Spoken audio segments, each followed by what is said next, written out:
बिस्मिल्लाहिर्रहमानिर्रहीम। अस्सलाम वालेकुम। शहबाज़ IT एकेडमी की तरफ से मोहम्मद शहबाज़ आपके खिदमत में हाज़िर है। आज के इस वीडियो के अंदर मैं आपको बताऊंगा कि आप अपने बिज़नेस के लिए एक अच्छा कैलेंडर कैसे डिज़ाइन कर सकते हैं 2023 का। तो ये इस तरह का कैलेंडर होगा जो कि हम डिज़ाइन करेंगे। तो मैं आपको बता देता हूँ कि हम उर्दू डिज़ाइनर के अंदर किस तरह से डिज़ाइन करेंगे। तो मैं इसके लिए उर्दू डिज़ाइनर इस्तेमाल करता हूँ। तो मैं उर्दू डिज़ाइनर को ओपन कर लेता हूँ। सबसे पहले आपने क्या करना है कि न्यू साइज़ के ऊपर आ जाना है। मैं न्यू डिज़ाइन के ऊपर क्लिक करता हूँ और यहाँ से जो आपने साइज़ चूज़ करना है आपने यहाँ पर टैप करना है और इसको 2 कर देना है। और आपने यहाँ पे टैप करना है और इसको जो लिखा हुआ है इसको मिटा के आपने इसको 3 कर देना है।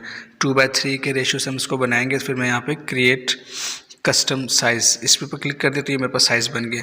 अब सबसे पहले मुझे मेरा बैकग्राउंड कलर वाइट है तो मैंने अब इसके अंदर क्या इमेज को ऐड करना है। तो मैं अपने प्लस के आइकन के ऊपर क्लिक करूँगा, यहाँ से गैलरी पिक्स में जाऊँगा और यहाँ से मैं वो इमेजेस ले लूँगा। देखिए जो आपने इमेजेस यूज़ करनी है आप अपने हिसाब से कर सकते हैं। मैं जो करूँगा मैं वो ले आता हूँ।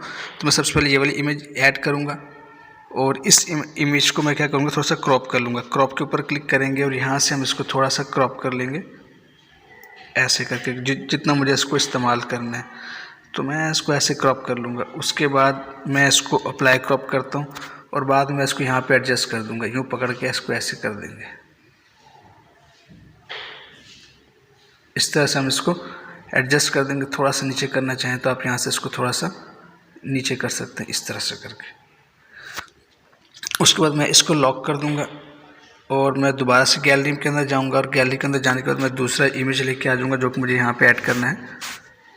तो दूसरा इमेज ये वाला है। इस इमेज को मैं यहाँ पे ले आऊँगा और इसको मैं यहाँ पे एडजस्ट कर दूँगा और यहाँ पे एडजस्ट करने के बाद अब मैं इसको फीदर करूँगा। तो देखिए यहाँ पे नीचे ऑप्शंस आते हैं, यहाँ पे फीदर का ऑप्शन आ जाता है। मैं इसको सेलेक्ट करता हूँ और मैंने इसके टाइप के ऊपर क्लिक करना है तो ये 4 ऑप्शंस मेरे पास आ जाएंगे। तमाम के तमाम ऑप्शंस इनेबल हैं।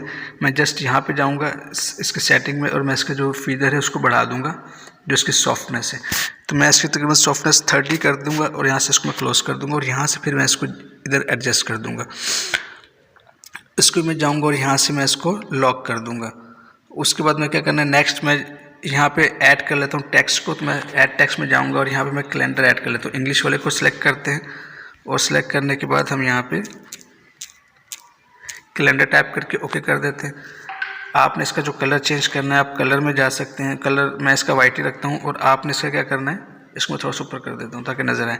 इसका फ़ॉन्ट चेंज करना हो तो आप फ़ॉन्ट चेंज कर सकते हैं। मैं इसका फ़ॉन्ट ये वाला रख देता हूँ।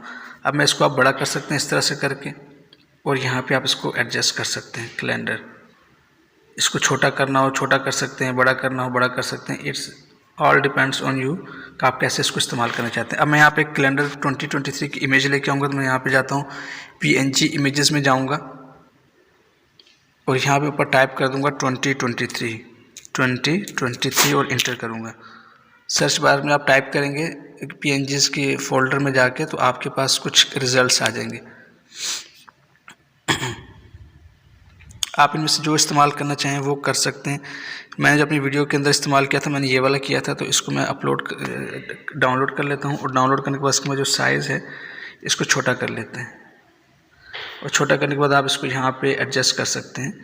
थोड़ा सा बड़ा कर दें ताकि स्पेस को जो है ना कवर कर ले, पूरा फिल कर दे। तो इस तरह से आपने इसको यहाँ पे एडजस्ट कर लेना है। उसके बाद मुझे क्या करना है मैंने इधर जाना है प्लस के ऊपर क्लिक करूँगा तो मैं यहाँ से शेप्स के ऊपर जाऊँगा और शेप्स के ऊपर जाने के बाद मैं यहाँ से जो बॉल्ब्स हैं उनमें से एक ले लूँगा। जैसे ये जो बॉल्ब्स हैं तो मैं ये वाला बॉल्ब ले लूँगा। इसको लेके जाने के बाद मैं इसको ऐसे करूँगा, बड़ा कर देंगे, थोड़ा सा नीचे से भी करेंगे। उसको हम इस तरह से यहाँ पे एडजस्ट करेंगे, यूँ एडजस्ट करेंगे यहाँ पे। और यहाँ पे एडजस्ट करने के बाद जो उसका मैं कलर है कलर इसका मैं वाइट कर दूँगा इस तरह से करके। तो आप इसके अंदर चेंजेस कर सकते हैं। इसको आप इस तरह से जो है वो कैलेंडर को मैं थोड़ा सा ऊपर कर लेता हूँ। जो मेरा कैलेंडर है मैं इसको नीचे करता हूँ और यहाँ से मैं कैलेंडर को थोड़ा सा पकड़ के ऊपर करता हूँ। अब मैं इसको पकड़ के थोड़ा और क्रीप कर देता हूँ। अब इस बॉल का कलर मैंने वाइट कर दिया तो आप इसके अंदर अपनी मर्ज़ी से कलर रख सकते हैं। मैं इसको जाके इन सबको लॉक कर देता हूँ, इसको भी इसको भी इसको भी, ताकि प्रॉब्लम ना करें। अब मुझे यहाँ पे जो है अपने नाम अपन लोगो लेके आना है। तो मैं यहाँ पे दोबारा गैलरी पिक्स में जाऊँगा और यहाँ से मैं जो है अपना लोगो सर्च कर लूँगा जो मेरा लोगो रखा हुआ है। तो ये लोगो है तो इसको मैं यहाँ पे प्लेस कर दूँगा।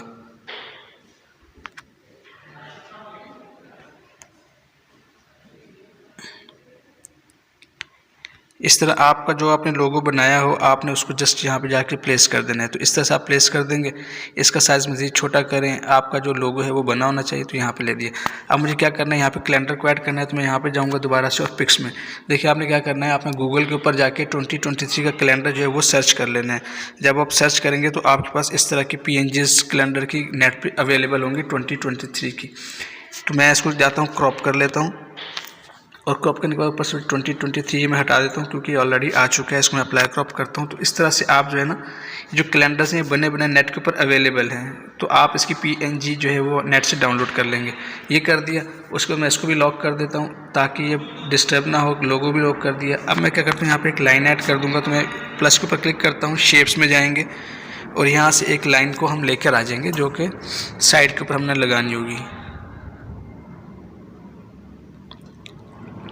देखिए लाइन्स है, आप सी ऑल के ऊपर क्लिक करेंगे तो आपके पास मुख्तलिफ लाइन्स खुल जाएंगी। तो इनमें से आप अपनी मर्ज़ी की जो आपको अच्छी लगती है वो आप लाइन ले लें। मैंने जो अपने इस प्रोजेक्ट में ऐड की है मैं वो आपको दिखा देता हूँ। हाँ, मैंने ये वाली ऐड की है, तो इसको हम डाउनलोड कर लेते हैं और ये मेरे पास आ गई है। इसका जो मैं कलर है, कलर इसको फ़िलहाल आप चेंज ना करें, मैं इसको ऐसे ही बड़ा करता हूँ, थोड़ा सा रोटेट करता हूँ हमने वर्टिकल के अंदर, और वर्टिकल के अंदर आपने इसको सेट करना है और आपने इसको बड़ा कर लेना है। यहाँ से आप इसको बड़ा करेंगे, मज़ीद बड़ा कर सकते हैं कि ये आपकी यहाँ पे एडजस्ट हो जाए। ज़्यादा बड़ी होगी तो आप इसको थोड़ा सा छोटा कर लेंगे।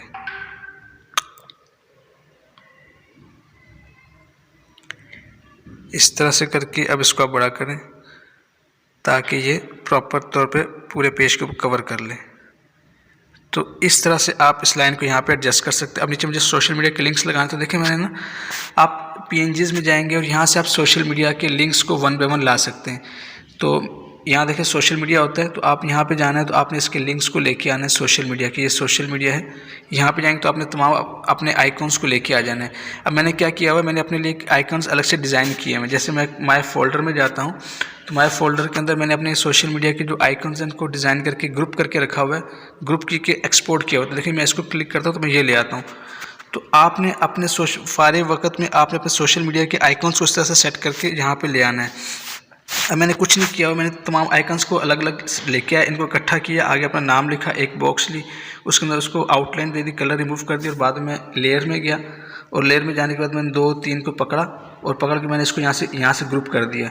जब ग्रुप कर दिया तो मेरे पास से सोशल मीडिया के आइकॉन्स ग्रुप हो गए। ग्रुप करने के बाद मैंने इसको ना एक्सपोर्ट कर दिया। मैंने इसको सिलेक्ट किया, इसको सिलेक्ट किया, 2 इमेजेस सेलेक्ट हो गई, मैंने इसको कर दिया ग्रुप। तो देखिए ये ग्रुप हो गई। जब ये ग्रुप हो जाती है तो उसके बाद यहाँ पे ऑप्शन आ जाता है एक्सपोर्ट का। देखिए ग्रुप मेरा 2 ऑप्शन, ये चीज़ें ग्रुप हो गई। अब यहाँ पे एक्सपोर्ट का ऑप्शन है। मैं जब इसको एक्सपोर्ट कर देता हूँ तो ये मेरे पास एक्सपोर्ट पर क्लिक किया, देखिए ये लिखा हुआ आ रहा है मैसेज कि आपके फ़ोल्डर में सेव हो गया। जब ये फ़ोल्डर में सेव हो जाता है तो उसका फ़ायदा ये होता है, मैं इसको डिलीट करता हूँ, फ़िलहाल इसको मैं डिलीट कर देता हूँ। सॉरी मैं इसको अंडू कर देता हूँ। अब देखिए इसका फ़ायदा ये होता है कि जब आपको एक बार अपने इस तरह से आइकॉन्स डिज़ाइन कर लेते हैं, उसके बाद आप प्लस के ऊपर क्लिक करते हैं, माय फोल्डर में जाते हैं, तो जो चीज़ें आपने ग्रुप करके एक्सपोर्ट की होती हैं वो आपके यहाँ पे फोल्डर में आ जाती हैं। तो उनको फिर ये कि आपको बार बार ग्रुप नहीं करना पड़ता, आप जैसे उसको डायरेक्ट यहाँ से एक क्लिक के ऊपर इस्तेमाल कर सकते हैं। ये जैसे ये बॉक्स बने हुए आगे, तो इस तरह से आप इनको इस्तेमाल कर सकते हैं। तो जब आपकी इमेज कंप्लीट हो जाए तो अब आपने क्या करना है, जस्ट इस सेव के बटन के ऊपर क्लिक करना है और यहाँ से आपने इसको फुल कर देना है ताकि HD क्वालिटी में, और सेव कर देना है। तो इस तरह से आप बहुत ही आसानी के साथ अपने मोबाइल फ़ोन के अंदर अपने बिज़नेस के लिए नए साल का कैलेंडर डिज़ाइन कर सकते हैं।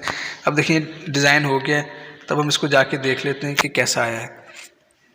इसको मैं यहाँ से बंद करता हूँ और बंद करने के बाद यहाँ पर क्लिक करता हूँ और देखिए मेरे पास ये तो पहला है जो मैंने पहले बनाया हुआ है। मैं दोबारा इसको ओपन करता हूँ तो ये रिफ़्रेश होगा तो एक नया वाला कैलेंडर भी आ जाएगा जो हमने अभी सेव किया है। देखिए ये वाला, इसमें क्लिक करता हूँ तो ये वो कैलेंडर जो हमने अभी डिज़ाइन किया। तो इस तरह से आप अपने मोबाइल फ़ोन के अंदर अपने बिज़नेस के लिए कैलेंडर यूज़ कर सकते हैं। देखिए जिसमें अंदर आपको PNG नज़र आ रही है, इसमें कुछ प्रॉब्लम है तो आपने जो है कोशिश करनी है कि आपने शार्प इमेज ही नेट से डाउनलोड करके उसी को इस्तेमाल करना है। तो उम्मीद है ये वीडियो आपको पसंद आई होगी और आपने इसमें कुछ ना कुछ ज़रूर सीखा होगा। इंशाल्लाह आपसे नेक्स्ट वीडियो में मुलाकात होती है, तब तक के लिए इजाज़त दें। अस्सलामु अलैकुम व रहमतुल्लाहि व बरकातुहू।